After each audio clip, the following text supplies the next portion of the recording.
जो अब नागा साधु बनकर भीख मांग रहा था, से उनका सामना हुआ। इसके बाद डीएम मैडम ने जो किया उसे सुनकर आपके भी होश उड़ जाएंगे। यह घटना है उत्तर प्रदेश के प्रयागराज शहर की, जहां एक निम्न मध्यम वर्गीय परिवार में एक बेटी का जन्म हुआ था। परिवार में पहले भी कई लड़कियां जन्मी थीं, और जब फिर से एक लड़की का जन्म हुआ तो परिवार के लोग मायूस हो गए। सभी को बेटा चाहिए था, लेकिन बेटी के जन्म पर कोई खुश नहीं था। का नाम सवित्री था। कविता बचपन से ही पढ़ाई में बहुत होशियार थी। वह प्रयागराज के ही एक सरकारी स्कूल में पढ़ाई करती थी और हमेशा अपनी कक्षा में सबसे ज्यादा अंक लाकर पास होती थी। उसके स्कूल के शिक्षक अक्सर उसके माता पिता से कहा करते थे कि उनकी बेटी बहुत होशियार है और इसका भविष्य उज्ज्वल है। वे उन्हें सलाह देते थे कि कविता को आगे पढ़ाएं ताकि वह एक अच्छी नौकरी कर सके।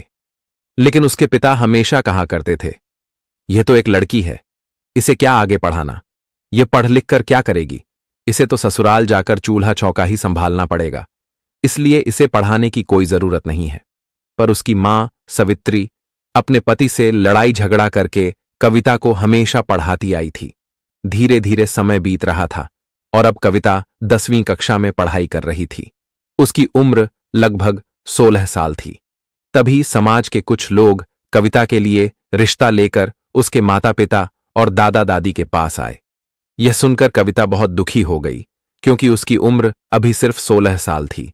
लेकिन उसके पिता दीनदयाल बहुत खुश थे, क्योंकि लड़के वाले एक अमीर खानदान से थे। वे चाहते थे कि जल्दी से कविता की शादी करके इस जिम्मेदारी से मुक्त हो जाएं। कविता के दादा दादी भी इस रिश्ते के लिए तैयार हो गए, लेकिन उसकी मां सवित्री अब भी उदास थीं। सबने बिना कविता की रजामंदी पूछे और उसकी पसंद नापसंद जाने बिना ही इस रिश्ते के लिए हां कर दी। लड़के की उम्र करीब 19 साल थी, जबकि कविता की सिर्फ 16 साल। जब कविता को पता चला कि उसकी शादी के लिए रिश्ता तय कर दिया गया है और कुछ दिनों में उसकी शादी होने वाली है, तो वह बहुत दुखी हो गई। उसने अपनी मां से कहा, मां, मुझे आगे पढ़ाई करनी है, मुझे अभी 11वीं और 12वीं की परीक्षा भी देनी है, मैं आगे पढ़ना चाहती हूं, मुझे शादी नहीं करनी है। लेकिन उसकी मां सवित्री भी क्या कर सकती थी? वह भी अपने सास ससुर और पति के आगे मजबूर थी। एक दिन उन्होंने अपने पति दीनदयाल से कहा, अभी कविता शादी नहीं करना चाहती है, उसे पढ़ाई करने दीजिए, इसकी शादी हम बाद में करवा देंगे। यह सुनकर दीनदयाल बहुत गुस्से में आ गए। उन्होंने सवित्री को खूब मारा और प्रताड़ित किया, कहते हुए, तू ही इस लड़की को बिगाड़ रही है। बड़ी होकर यह किसी लड़के के साथ भागकर शादी कर लेगी और मेरा नाम समाज में डूबा देगी। इससे अच्छा है कि मैं अभी इसकी शादी करके इस समस्या से छुटकारा पा लूं। यह सब सुनकर कविता बहुत दुखी हो गई। अपनी मां को मार खाते हुए देखकर वह भी पिघल गई और शादी के लिए हां कर दी। इसके बाद उसकी 10वीं की परीक्षा हुई, जिसमें वह अच्छे नंबरों से पास हुई। लेकिन अब उसकी शादी की तारीख पास आ गई और उसे यह बाल विवाह करना पड़ा जो वह नहीं चाहती थी। शादी के अगले दिन कविता ने अपने पति से बात करने की कोशिश की, लेकिन उसका पति न आता था। शादी के बाद भी दोनों के बीच दूरियां बनी रहीं। कविता अपने सास ससुर और घर के अन्य लोगों की सेवा करती थी। वह सुबह जल्दी उठकर खाना बनाती, घर की सफाई करती और धीरे धीरे उसके सास ससुर भी उसे प्रताड़ित करने लगे। आए दिन वे उसे ताने मारते और ढेर सारा काम करवाते। अब उसका पति भी धीरे धीरे प्रताड़ना में शामिल हो गया। वह रोज रात को शराब पीकर आता और कविता को परेशान करता और बिना किसी बात के शोषित करता और परेशान करता था। कविता धीरे धीरे बहुत ज्यादा परेशान हो रही थी। एक दिन वह अपने माता पिता के घर जाती है, जहां वह अपनी मां और अपने पिता को अपने साथ हो रहे अत्याचार के बारे में बताती है। लेकिन उसके पिता उसका साथ नहीं देते और कहते हैं, जैसा तेरे सास ससुर कहें तू वैसा ही कर, अपने पति से ज्यादा झगड़ा मत किया कर। ऐसा कहकर वे कविता को ससुराल वापस भेज देते हैं। अब न तो उसके पिता उसकी सहायता करते हैं और न ही कोई उसका पक्ष लेता है। ससुराल उसका पूरी तरह से नरक बन चुका था। एक दिन कविता की मुलाकात उसकी सहेली सरोज से होती है। सरोज कहती है, तेरा 10वीं का रिजल्ट आ गया है और तूने पूरे बोर्ड में सबसे ज्यादा नंबर लाकर टॉप किया है। यह सुनकर कविता खुश तो होती है, लेकिन मायूस भी हो जाती है और अपनी सहेली के सामने फूट फूट कर रोने लगती है। सरोज पूछती है, क्या हुआ? तूने पूरे जिले और प्रदेश में टॉप किया है, फिर तू रो क्यों रही है? तू कविता अपनी आप बीती बताती है और कहती है, मुझे तो आगे पढ़ाई करनी है और एक बड़ा अधिकारी बनना है, लेकिन मेरे ससुराल वाले मुझे बहुत प्रताड़ित करते हैं, मुझसे खूब काम करवाते हैं और मेरा पति मुझे रोज रात को मारता है, खूब मेरी पिटाई करता है। ये सुनकर सरोज भी रोने लग जाती है और कहती है, तू कब तक इस नरक में रहेगी? एक ना एक दिन तुझे इससे बाहर आना ही पड़ेगा, वरना तू इसी तरह जीते जी मर जाएगी। एक दिन तुझे हार्ट अटैक आ जाएगा। इससे अच्छा है कि तू अपनी पढ़ाई जारी रख और 11वीं की परीक्षा दे और आगे तू 12वीं भी कर और आगे जाकर एक बड़ी अफसर बन। अगर तू ऐसे ही इस नरक में रहेगी तो अपनी पूरी जिंदगी कैसे बिताएगी? सरोज कविता का काफी उत्साह बढ़ाती है और कहती है, तू आगे पढ़ाई कर, तेरे बहुत बड़े सपने थे। आखिर क्या हुआ तेरे उन सपनों का? इसके बाद कविता गहरी सोच में पड़ जाती है। थोड़ा समय आगे बढ़ता है, लेकिन सरोज की बातें कविता के दिमाग में गहराई से बैठ जाती हैं। इसके बाद कविता के दिमाग में कई तरह के विचार आते हैं और एक दिन वह अपने ससुराल को छोड़कर भागने का ठान लेती है।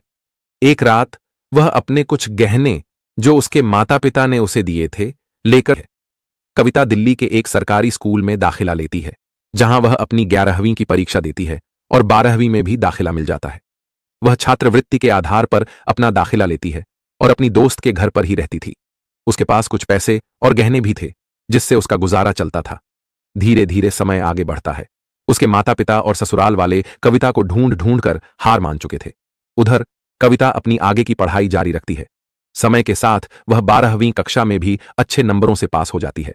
इसके बाद उसके अच्छे परिणाम के आधार पर उसे एक अच्छे कॉलेज में एडमिशन मिल जाता और वह बीए की परीक्षा में भी काफी अच्छे नंबर लाकर पास होती है और अपना नाम रोशन करती है। अब उसका लक्ष्य आगे एक बड़े अफसर बनने का था। एक दिन उसके कॉलेज में दिल्ली की कलेक्टर मैडम आती हैं। कलेक्टर मैडम अपने भाषण में अपने जीवन के संघर्षों को सभी बच्चों के साथ साझा करती हैं। कविता कलेक्टर मैडम की कहानी सुनकर बहुत प्रभावित होती है और वहीं से कलेक्टर बनने की प्रेरणा पाती है। कविता उसी दिन ठान लेती है कि वह भी एक दिन कलेक्टर बनेगी, लेकिन उसे यह समझ नहीं आ रहा था कि आखिर कलेक्टर बनने के लिए क्या करना पड़ता है। उसे इस बारे में जानकारी नहीं थी। इसके बाद वह कलेक्टर मैडम का पीछा करती है। सौभाग्य से कलेक्टर मैडम की नजर कविता पर पड़ जाती है। वह कविता से कहती हैं, बेटा क्या हुआ? मैं तुम्हें कब से देख रही हूं, तुम मेरा पीछा कर रही हो। भाषण देते समय भी मुझे तुम्हारे अंदर एक अलग ही तेज दिखाई दे रहा था। बोलो बेटा, क्या हुआ? कविता अपने जीवन की पूरी सच्चाई कलेक्टर मैडम को बता देती है। वह कहती है, मेरा बाल विवाह हुआ है। मेरे ससुराल वाले मुझे बहुत परेशान करते हैं। मेरा पति भी मुझे बहुत प्रताड़ित करता था। वहां से भागकर मैंने दिल्ली में एक सरकारी स्कूल में दाखिला लिया और अब बीए की परीक्षा दे रही हूं। यह सुनकर कलेक्टर मैडम कहती हैं, कविता बेटा, तुम बहुत बहादुर हो और तुमने बहुत अच्छा किया कि अपने उज्जवल भविष्य के लिए कदम उठाया। अगर तुम चाहो तो अपने भविष्य को बहुत सुनहरा बना सकती हो। कविता उनसे पूछती है, मैडम मुझे आगे जाकर क्या करना चाहिए? मैं भी आपके जैसी बड़ी अफसर बनना चाहती हूं। तब कलेक्टर मैडम कविता को बताती हैं, अगर तुम्हें मेरे जैसा बड़ा अफसर बनना है तो तुम्हें आईएएस की परीक्षा देनी होगी। यह परीक्षा काफी कठिन होती है, लेकिन मुझे तुम में वह काबिलियत नजर आ रही है। अगर तुम चाहो तो यह परीक्षा दो और इसकी तैयारी करो। एक दिन तुम भी एक बहुत अच्छी कलेक्टर बनोगी। यह सुनकर कविता बहुत प्रभावित होती है। अब उसे अपना लक्ष्य मिल चुका था।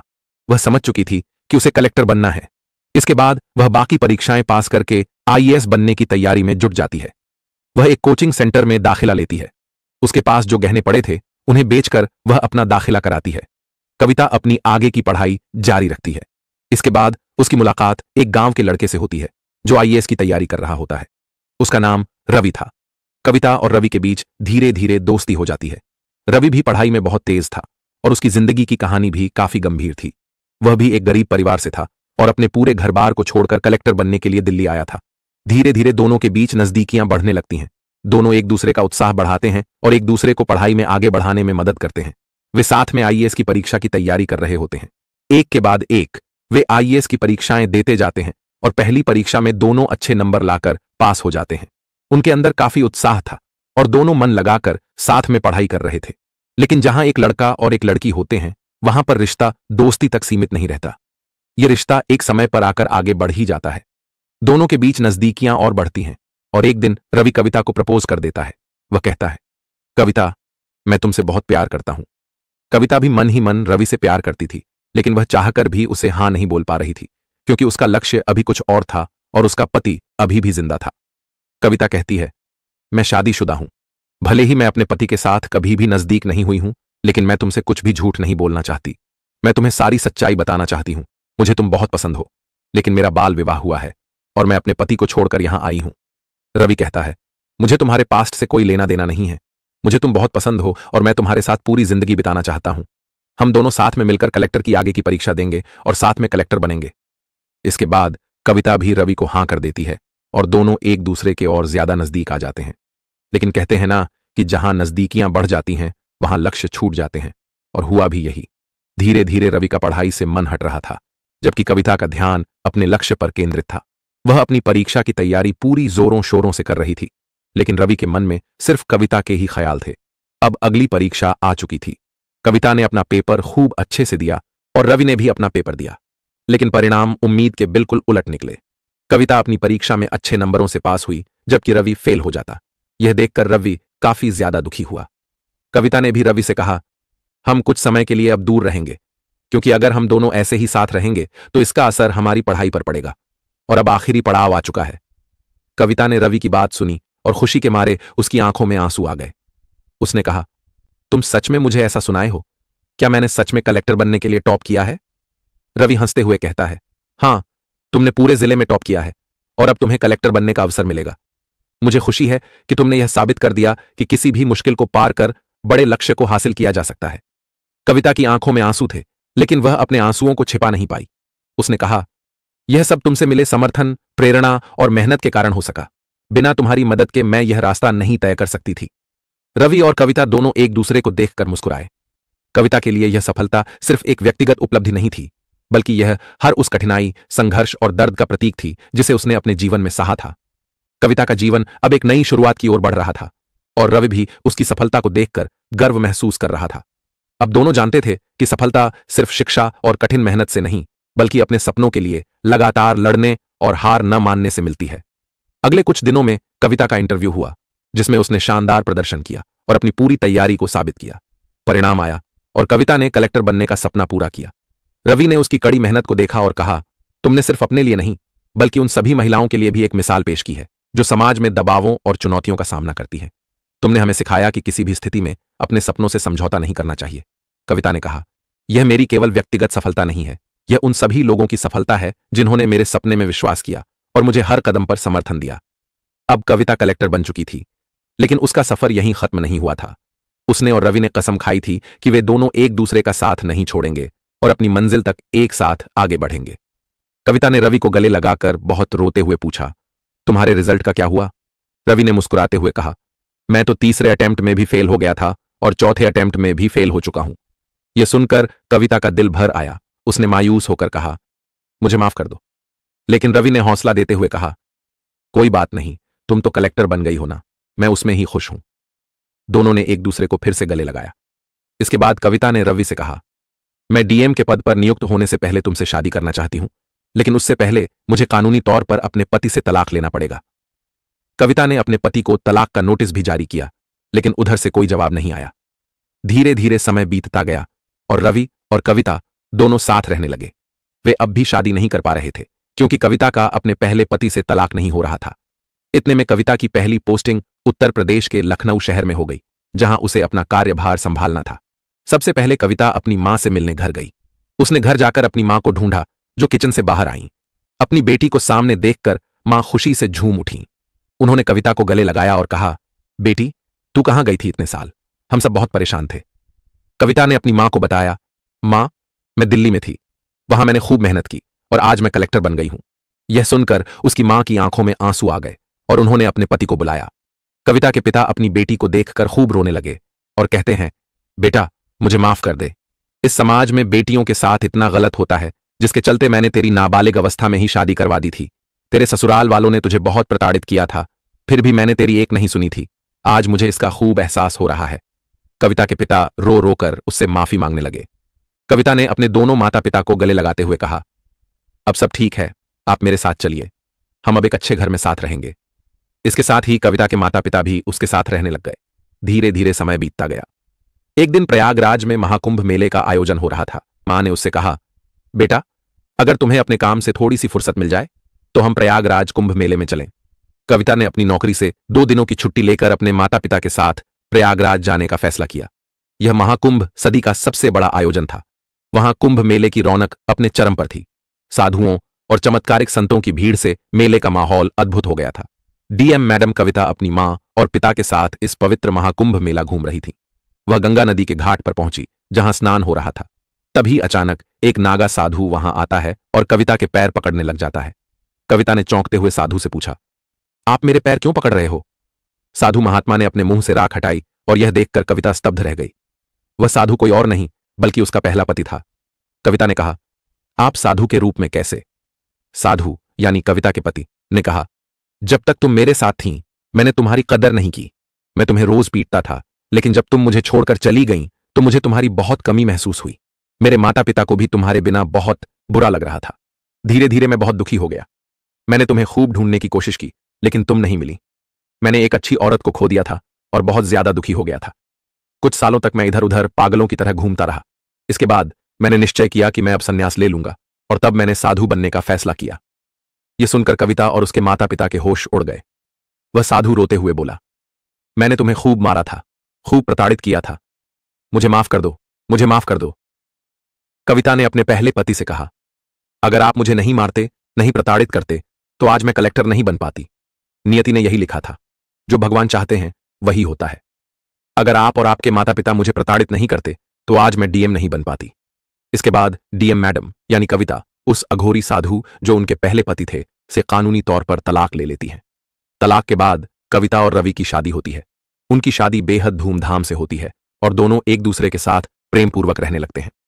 शादी के बाद कविता और रवि ने एक दूसरे के साथ मिलकर अपनी अपनी जिम्मेदारियों को बखूबी निभाया। कविता ने अपने डीएम के पद पर रहते हुए समाज में कई सकारात्मक बदलाव लाए। उन्होंने महिलाओं के अधिकारों और शिक्षा के लिए कई योजनाएं शुरू की, जिससे कई लड़कियों को अपने सपने पूरे करने का मौका मिला। रवि ने भी अपने कलेक्टर बनने के सपने को फिर से जीने का फैसला किया और कविता के समर्थन से एक बार फिर से परीक्षा की तैयारी शुरू की।